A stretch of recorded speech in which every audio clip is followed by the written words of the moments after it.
Mirë, faleminderit shumë që jeni përgjigj thirrjes time për të patur një komunikim të hapur me ju sot, një komunikim transparent në lidhje me një çështje të ndjeshme, e cila ka te i kaluar edhe kufit e institucionit të arsimit lartë Universiteti i Shkodrës Luiz Garakuqi, çështja e zgjedhjes së administratorit të USH-s. Më lejoni të them që në krye të herës që në qershor të 2024-s, në projektin tim për zhvillimin e këtij institucioni, unë kam folë për tradit, transparencë dhe transformim. Jam sot para jush në emër të së dytës, pra të transparencës, për të komunikuar nëpërmjet jush në mënyrë transparente, të drejtë për drejtë, të hapur dhe të shumë të sinqertë, me qytetarët e Shkodrës, me Shkodrën, me prindrit e studentëve, me studentët e këtij universiteti, me pedagogët dhe administratën, lidhur me vendimin e bordit të administrimit të datës 2, i cili votoi një prej kandidatëve për administrator të USH-s. Së pari, duhet të bëj me dije, edhe një herë, komunitetit të studentëve, pedagogëve, administratës, Shkodrës, prindrit që kanë besuar në këtë institucion dhe kanë sjell fëmijët e tyre për të bërë pjesë e këtij institucioni, që mbledhja e datës 2 ka qenë mbyllur për mediat dhe për publikun me vendimin e bordit të administrimit, në mënyrë unanime, jo me vendimin e rektorit, sepse rektori nuk ka tagër në një mbledhje të bordit të administrimit. Rektori merr pjesë në mbledhjen e bordit mi bazën e statutit, neni 28.12, shpreh opinionit, mendimet e veta, por nuk ka të drejtë vote. Bordi i administrimit përbëhet nga 7 antar, 3 prej të cilëve votohen nga senati për të ardhur në bord, dhe 4 janë përfaqësues të ministrisë. Dhe vendimi që mediat dhe publikut mos ishin pranishëm, është marrë nga bordi i administrimit. Unë kam qenë dhe jam gjithnjë, siç e dini, për të pas mbledhje të hapura. Dhe i kam kërkuar ditë bordit që pikërisht jenë të hapur, pra ndaj mediave dhe ndaj publikut që dëshironte të ishte pjesëmarrës në mbledhjen e bordit të administrimit.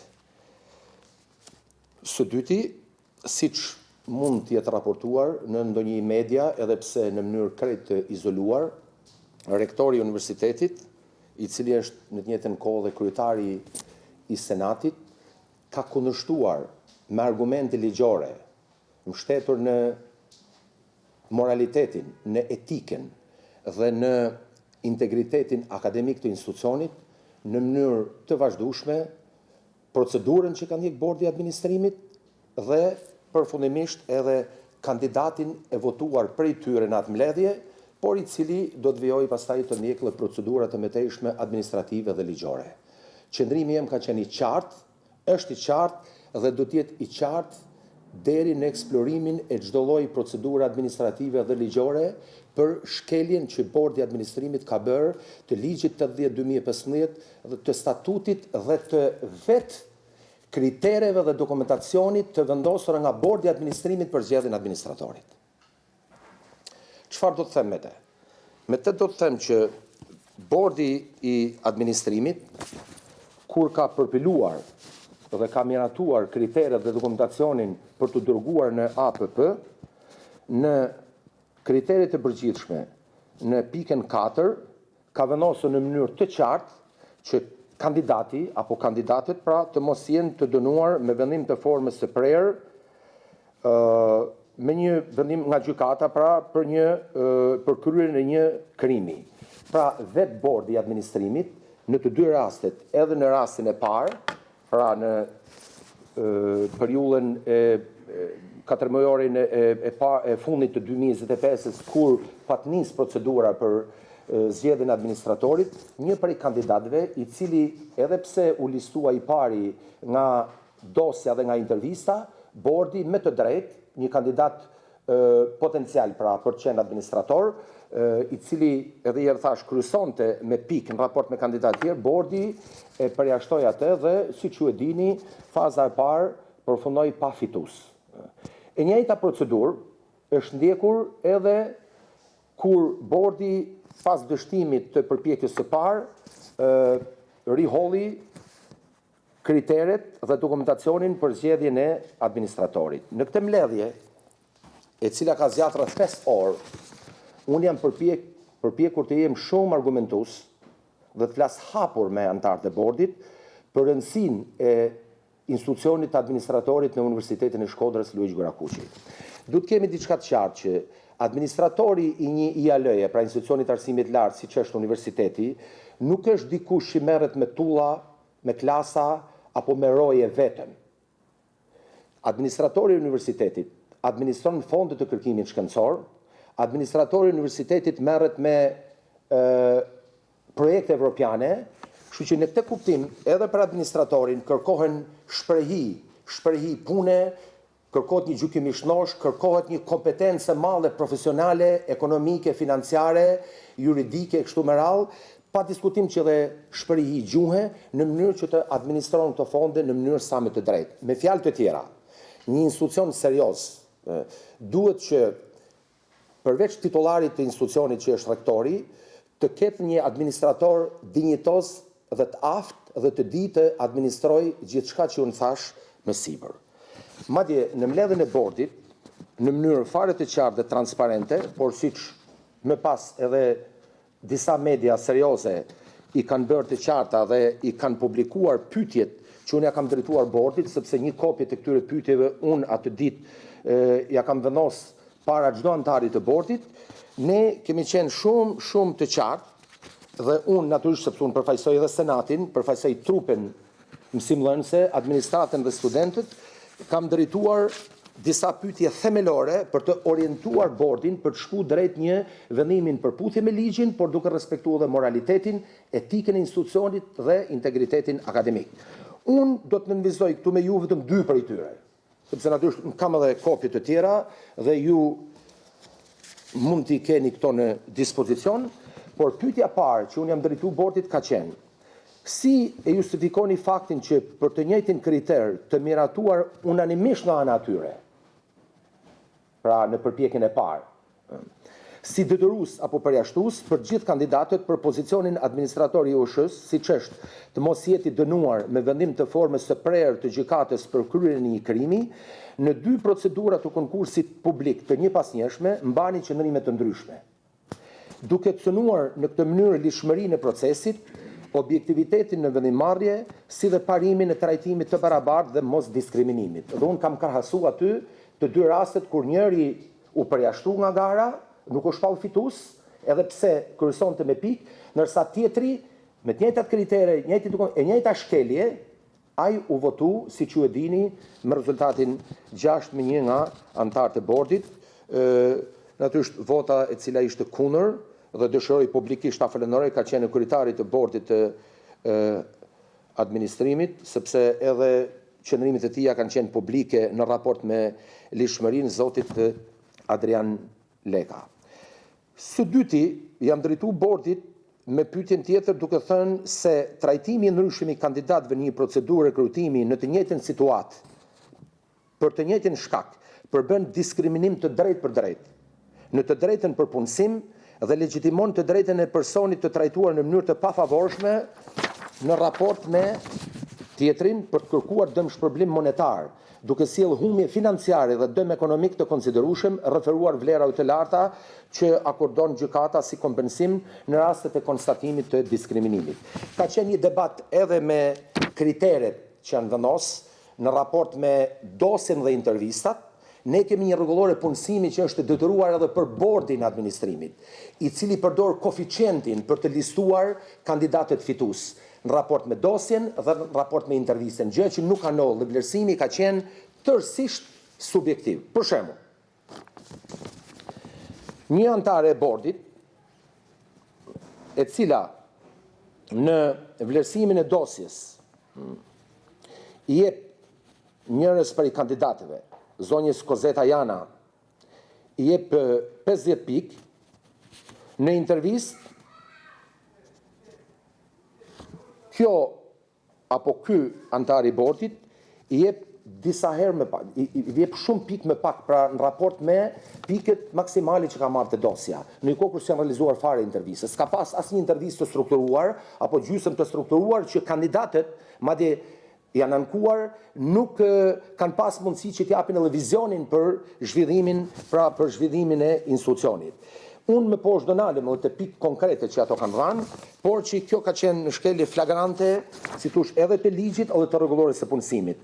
Dhe pyetja më themelore që e kam edhe për mediat, e kam edhe për kandidatin i cili është votues si fitues, e kam edhe për bordin, por e kam edhe për institucionet e tjera superiore, ka të bëjë me faktin se nëse ju, pra i kam thënë bordi, shpallni fitues një kandidat që me datë 20 maj 2026 del në pension, dhe është fakti ditur, sepse dosja është aty, dhe nuk mund të mohohet diçka e tillë, pra në moshën 65 vjeç, si do të veprojë bordi i administrimit? Do të rihap konkursin nga e para, ne sot jemi me 7 prill, sipas procedurave që ka bordi, në momentin që kandidatët marrin njoftimin për vendimin e bordit, ato kanë 5 ditë të bëjnë ankimim administrativ të bordi dhe bordi ka 7 ditë në dispozicion që të shqyrtoj ankesën e secilit prej antarëve nëse ato natyrisht do të bëjnë ankim administrativ. Pa diskutim pastaj që ankimet ligjore kështu me radhë për gjykata është e drejtë atyre dhe pastaj e kanë ato në dorë që të vijojnë ose jo. Dhe gjithë këto pyetje që kanë qenë transparente të rektorit, të kryetarit senatit, për antarët e bordit kanë marrë 0 përgjigje. Kanë marrë 0 përgjigje, s'ka pas në mënyrë absolute përveç kryetarit bordit asnjë lloj reagimi, asnjë lloj sqarimi të rektorit i cili është titullari i këtij institucioni. Tani si rektor, pse unë jam i shqetësuar? Pra, natyrisht shqetësimi i parë ka të bëjë me ligjin. Sepse siç e thash në kryet herës, një nga ato 5 pika që unë kam përmend në projektin tim ka qenë stabilizimi i lishmërisë apo zbatimi i ligjit. Dhe këte, unë kam fillu në mënyrë të drejtë, në mënyrë të ndershme, ta aplikoj që në konkurset publike për rekrutimin e stafit apo të administratës dhe natyrisht edhe në aspektet të tjera. Ne në 31 të detyrat dhe kompetencat të rektorit përcaktohet shumë qartë që rektori është autoriteti më i lartë akademik për çështje akademike dhe protokollare. Dhe në pikën 7, kjo është shumë e rëndësishme, në gërmën B thotë që rektori drejton dhe koordinon veprimtarinë të gjitha strukturave të USH-s. Pra, drejton dhe koordinon veprimtarinë të gjitha strukturave të USH-s. Siguron unitetin e USH-s dhe është garant i autonomisë universitare brenda USH-s. Pra, në emër të ligjit, unë nuk kam bërë dhe s'po bëj asgjë tjetër, veç se unë do të përforcoj kohezionin e këtij institucioni, do të mbroj lishmërinë dhe do ta bëj këtë deri në eksplorimin e çdo lloji procedure administrative dhe ligjore në përfitim të këtij institucioni. Tani Universiteti i Shkodrës nuk është vend parkimi, as nuk është një institucion ku dikujt do t'i gjejmë vend pune, por punës do t'i gjejmë njerëzin e duhur. Nuk është pra vend parkimi, siç e thash, as institucionet e tjera nuk mund sjellin absolutisht në mënyrë absolute asnjëri këtu, vetëm me bazën e procedurës, edhe nuk është as bord kullimi. Kështu që në këtë kuptim, unë e kam kundërshtuar dhe në emër edhe të moralitetit thash dhe të integritetit të lartë akademik, një institucion nuk mund të pranojë pra një kandidaturë e cila nga bordi është votuar në mënyrë të paligjshme. Tani element të tjerë për të treguar mungesën e koherencës të antarëve të bordit. Unë kam kërkuar nga antarët e bordit që nga senati votohen për në bord, të jenë shumë përgjegjshëm, sepse ata aty përfaqësojnë interesat e universitetit dhe ato aty janë votuar nga senati për të ardhur dhe për të zbatuar me rigorozitet ligjin dhe për të mbrojtur interesat e larta të këtij institucioni dhe integritetin akademik të këtij institucioni. Dhe natyrisht 4 profesuesit e ministrisë kanë majtë qëndrimet të tyre. Më vjen shumë keq për inkoherencën e përfaqësuesve të ministrisë, por që vijnë nga bota akademike dhe e dinë se çrëndësi ka integriteti apo etika e institucionit arsimit lartë siç është universiteti, Megjithatë, siç thash, përveç se kanë realizuar procesin e votimit dhe prisin çdo moment vetëm të votonin kandidaturën që ato e mendonin si përshtatshme, nuk kanë dhënë asnjë argument pra pse po shkojnë drejt një vendimi, të tillë. Dhe le të jemi pak më konkret. Dhe gjithmonë kam me antarët e bordit të administrimit të cilët votohen nga Senati, që janë 3. Kryetari i bordit dhe 2 antarë, pra siç është zonja Hoxhai dhe zonja Dionisi ose Kapisysi. Tani, në rankimin me pikë nga antarja e bordit administrimit që vjen nga Senati, zonja Briken Dionisi, listohet e para Kozeta Jana për i saj, ndërkohë që vjen në bord dhe voton kandidatin tjetër, zotin Molla. Pra, liston, edhe pse pikët mbështetur thashë edhe herë, tek dosja dhe tek intervista janë subjektive, sepse s'kanë përdorur koeficientin dhe kanë qenë totalisht subjektiv. Pra, një javë përpara apo 2-3 javë përpara, kur kanë bërë listimin, kandidatja tjetër, pra zonja Jana Marku, është listuar e para për i saj, pastaj kur ka ardhur tek votimi, është votuar dikush tjetër. Ndërsa Hoxhai, e cila në dosje është treguar tërësisht, mendoj unë, subjektive, ka dhënë pikë maksimale për të gjithë, ka ardhur pastaj ka bërë një diferencë për 20 pikësh midis kandidatëve, madje për disa për kandidatëve tjerë, ka dhënë një vlerësim mundësisht sa më të ulët, pikërisht për të avantazhuar në mënyrë subjektive një kandidat të caktuar. Tani, unë do t'i kërkoj Senatit Akademik këtë muaj që të rishikohet pozicioni i këtyre 2 antarëve që janë zgjedhur nga Senati, sepse ata janë bord për të përfaqësuar interesat e Universitetit të Shkodrës. Ata janë bord për të përfaqësuar interesat e studentëve, të pedagogëve dhe të administratës. Dhe duhet jenë shumë koherent në qëndrimet e tyre. Sa i takon përfaqësuesve të ministrisë, ata e pohuan vetë që janë thirrë në Ministrinë e Arsimit, por këtu më lejoni të jem shumë i qartë. Ministra ka qenë shumë korrekte. Ato e deklaruan këtu në mënyrë të drejt për drejt dhe shumë të sinqertë që ministra ju ka kërkuar atyre të zbatojnë ligjin. Dhe ato erdhën në bord dhe nuk zbatun ligjin. Të zbatosh ligjin do të thotë që të respektosh kriteret e përgjithshme dhe specifike që kërkon ky dokument. Dhe në kriteret e përgjithshme, në pikën 4, e përsëris edhe herë, nuk pranohen pra individ të cilët kanë qenë të dënuar. Sepse për të njëjtin rastash, unë përmenda edhe më sipër në fazën e parë, pra kur dështoi procesi i rekrutimit. Kështu që më vjen keq që kjo situatë ka shkuar në këtë pikë, siç unë e thash, unë do jem jashtëzakonisht këmbgulës, do ta ndaj këtë, edhe pse tashmë dihet këtë preokupacion, sepse ka të bëjë me imazhin e institucionit, ka të bëjë me reputacionin e këtij institucioni. Ne në 19 muaj, që në momentin që unë kam nisë këtë, kam marrë detyrën dhe po ushtroj funksionin rektorit, ne kemi bërë përpjekje maksimale që të përmirësojmë ose të promovojmë imazhin e institucionit dhe unë nuk besoj që bordi i administrimit është në të njëjtën linjë me Senatin Akademik dhe me frymin e përgjithshme të këtij institucioni. I kërkoj të 2 antarëve të bordit, por dhe përfaqësuesve të ministrisë në bord, totalisht bordit, pra që të japin dorëheqjen. Nuk mund të cënojnë interesat e institucionit me një vendim abuzivist, në kundërshtim me ligjin, në kundërshtim me etikën, moralitetin e lartë që ka institucioni dhe integritetin që ka një institucion e arsimit lartë. Natyrisht pastaj i bëj thirrje edhe kandidatit i cili deri në këtë moment është votuar nga bordi, por që ende, ka procedura të cilat do të niqen, që të tregohet dinjitos, siç edhe ja kanë bërë të ditur në të kaluarën, që të tërhiqet nga kjo garë, sepse ky institucion meriton një profil tjetër, pra dhe ky institucion ka nevojë të ngutshme që të vijojë, të përmirësojë imazhin dhe reputacionin e tij.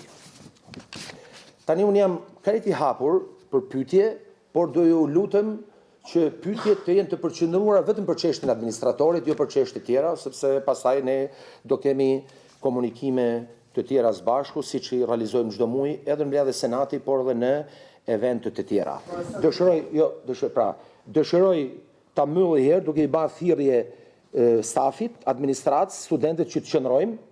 E di që durimi është i hillur, por që frytin e ka të amël, thonte Rusoj.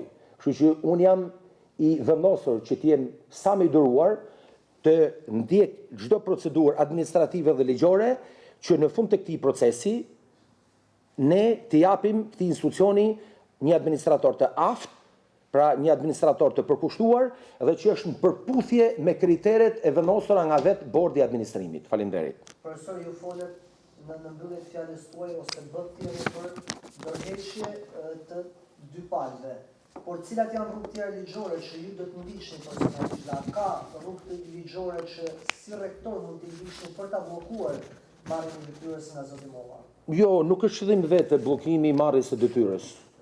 Ne presim me qetësi të ndjekim hapat ligjore administrative që parashikon edhe kodi i punës, edhe rregulloria e punësimit, edhe gjithë kuadri rregullator i këtij institucioni përfshi dhe statutin. Siç unë thash, bordi i administrimit besoj duhet të njoftoj kandidatët për vendimin e tij, brenda 5 ditëve nëse ka antar të kandidatë të cilët kanë aplikuar, do të mund të bëjnë ankimimin, nëse mendojnë që janë shkel dhe unë besoj që po, sepse unë kam pas kontakte, kam pas email, kam pas telefonata të cilat ato njehen të lënduar, sepse nuk është vlerësu kriteri qofti dosis, qofti intervistës nga ana bordit, por ka pas një subjektivitet dhe një paravendosje, pra e cila është e papranueshme, se siç e thash edhe herë, nuk është vend parkimi, as bord kullimi, është institucion i arsimit lart, me integritet të lartë. Pik. Pastaj është një afat 7 ditor që do mblidhet bordi, ku unë përsëri do jem prezent, sepse bordi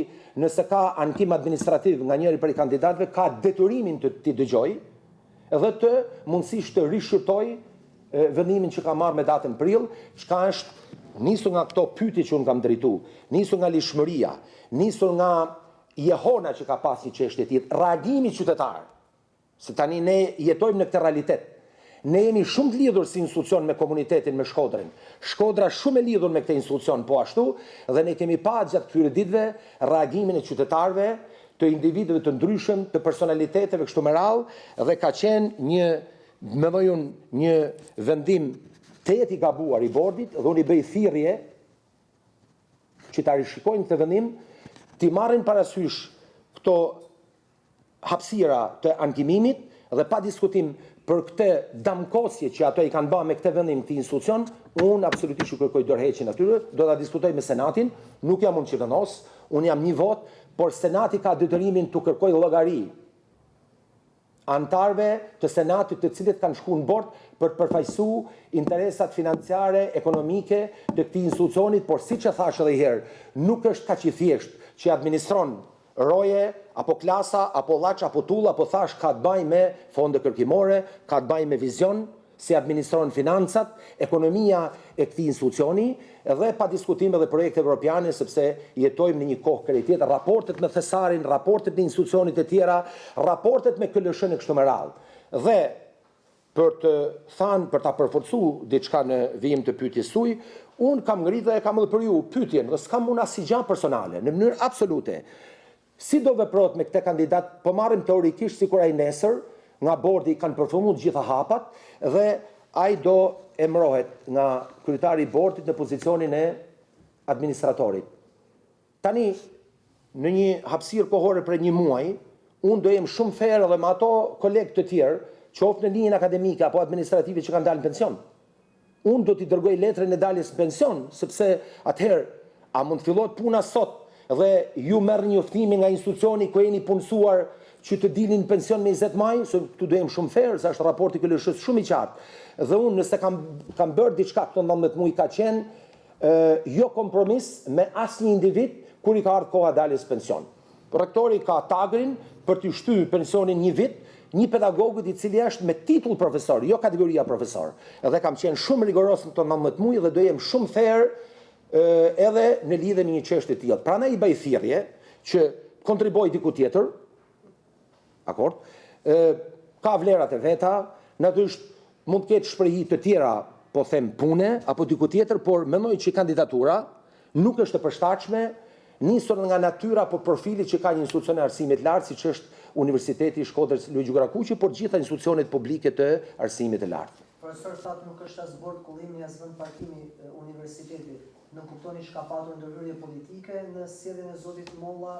Jo, nuk e nënkuptoj këtë, edhe nuk kam pasur për hir zbëtec, nuk e kam konstatuar diçka të tillë. Këtë e pohuan vetë antarët e bordit që ishin thirrë nga ministrja, madje u thashin nëse jeni thirrë nga ministrja, pse nuk morët një kontakt paraprak me mua që gjatë takimit me ministren t'i shtronit ministres disa preokupacione që ministra e din dhe po merret shumë me problematikat e universitetit ton, siç është granti mësimdhënies, çështja e buxhetit, godinat që ne kemi nevojë, pse jo ideja kampusit që unë i kam bërë publike dhe kush më tepër se sa antarët e bordit, që janë përfaqësues ministrisë, kanë të njëjtat preokupacione me mua. Pra ato e pohuan vetë dhe kështu që në këtë kuptim unë personalisht nuk kam pas asnjë lloj kontaktit dhe vetmja gjapra që unë thash dhe vetmja rezervë që kisha ishte që ato duhet ishin koordinuar me mua që të paktën në këtë takim të mund t'i paraqitnin ministres preokupacionet e këtij universiteti që unë i kam dhënë me ju se ka 1 vit e gjys apo më tepër që unë i kam përmend vazhdimisht nevojat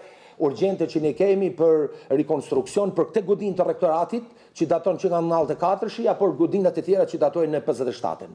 Profesor, kriteret e ligjshmëri për këto fundimta ai ka miratuar Senati përpara se të shkojnë në bord. Kriteret nuk më rëndë. Senati unblock po. Kriteret dhe dokumentacion edhe një herë pra. Patjetër. Kur kriteret unblock, kriteret formale i shqyrton Senati, por për shembull mund të shikoj kriteret të cilat kanë bajnë me sepse siç e përmenda nuk ka pas koeficient për të shqyrtuar kriteret. Edhe herën e kaluar Senati i ka kaluar në blok këto sepse nga pikpamja formale ato i përmushnin.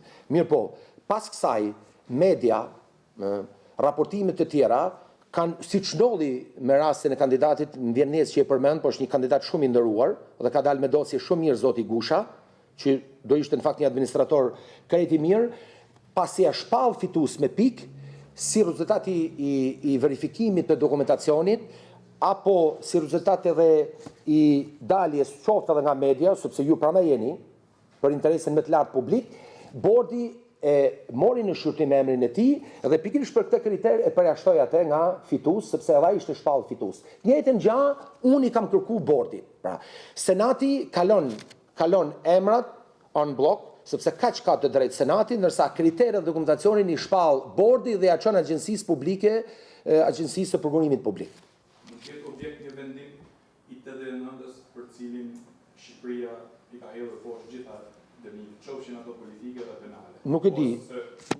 Po, mund të krahasohet nuk e di. Kushta që ka një dënim në vitin 2015, ose në Gabon, ose 2018 diçka e tillë. Pa, unë di që këto kritere nuk përcaktojnë kohën.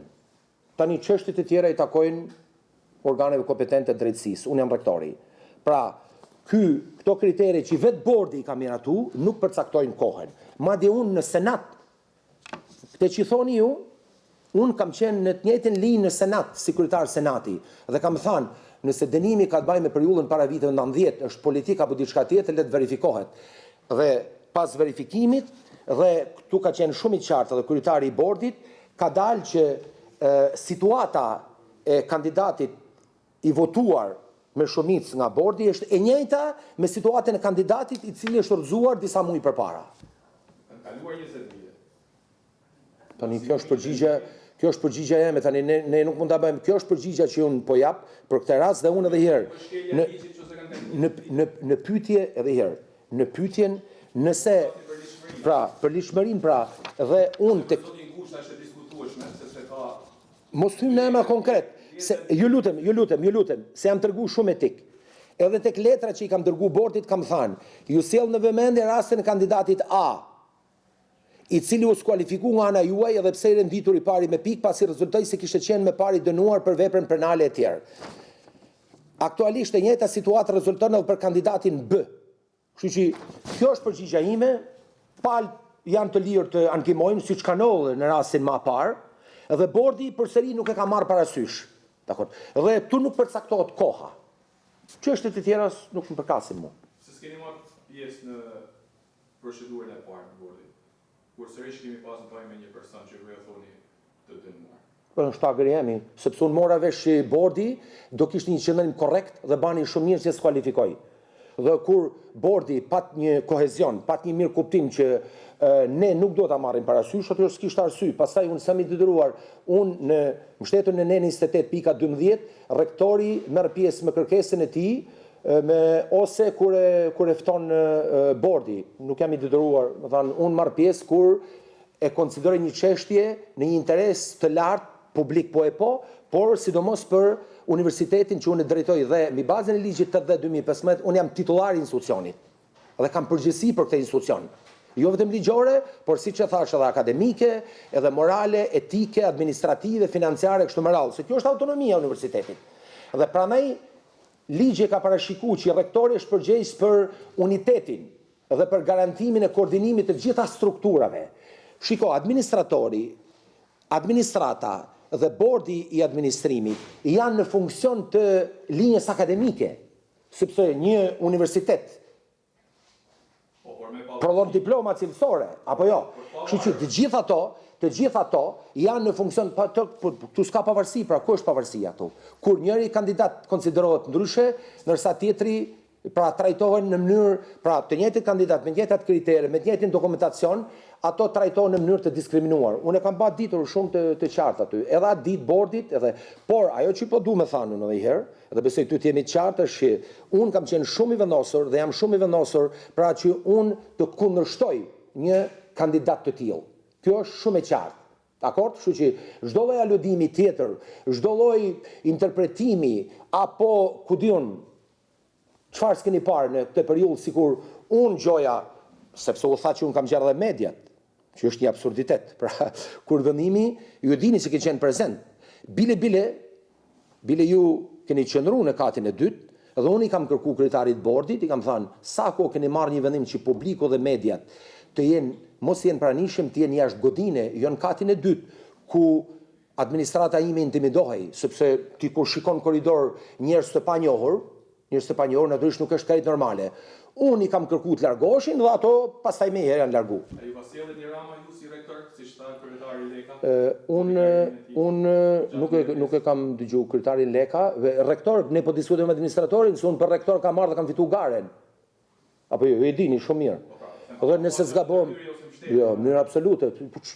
Unë po shkoj drejt mesit mandatit dhe natyrisht siç ju e dini me bazën e ligjit, mandati është 4 vjeçar me drejt rizgjedhje. Shohim se çfarë do sjell rishikimi i ligjit. Unë nuk kam asnjë punë me politikën, jam i distancuar dhe këto veprime që unë po bëj janë në përfitim të institucionit.